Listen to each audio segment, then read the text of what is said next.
Hello everyone, ఈరోజు మనం హోమియోపతిలో ట్రైగ్లిజరాయిడ్స్ కానీ హై కొలెస్ట్రాల్ కానీ ఉంటే మనం కాన్స్టిట్యూషన్ మెడిసిన్తో పాటు ఏ సపోర్టివ్ మదర్ టింక్చర్స్ అనేవి వాడితే బెస్ట్ రిజల్ట్స్ అనేవి ఉంటాయో చూద్దాం.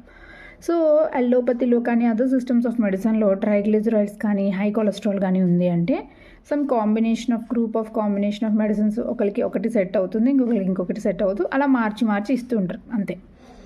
సో వాటికంటూ స్పెసిఫిక్గా రీజన్ అంటే ఏముండదు, అది బాడీకి సెట్ అవ్వకపోతే వేరేది ఇచ్చేస్తుంటారు. బట్ హోమియోపతిలో అలా కాదు, మనకున్న హై కొలెస్ట్రాల్కి యాడ్ ఆన్ అంటే వేరే ఏ ఆర్గాన్ అనేది ఇన్వాల్వ్ అయ్యింది అనే దాని మీద బేస్ చేసుకొని కొన్ని ఇంపార్టెంట్ హోమియోపతిక్ మెడిసిన్స్ అనేవి ఉన్నాయి.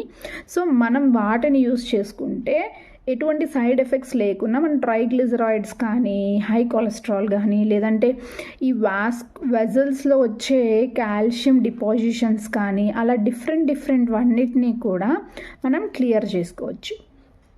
సో ఈరోజు మనం ఈ టాపిక్ని డిస్కస్ చేద్దాం. అయితే హోమియోపతిలో ఫస్ట్ మనం యూస్ చేసేది క్రెటాగస్ ఆక్సికాంతా.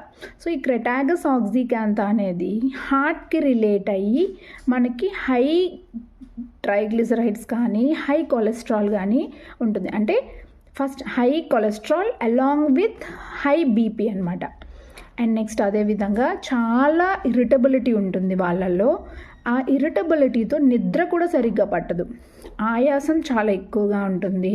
నెక్స్ట్ హార్ట్ అనేది చాలా ఎన్లార్జ్డ్గా ఉంటుంది, హైపర్ట్రోఫీ ఆఫ్ ద హార్ట్ అనేది మనం అబ్జర్వ్ చేస్తాం ఇలాంటి వాళ్ళల్లో. అదే కాకుండా నెక్స్ట్ ఎక్కువ గాలి కూడా కావాలి అని అనిపిస్తూ ఉంటుంది. సో ఇవన్నీ కూడా మనం క్రెటాగస్ ఆక్సికాంతా మదర్ టింక్చర్ యూస్ చేయాల్సిన సిమ్టమ్స్.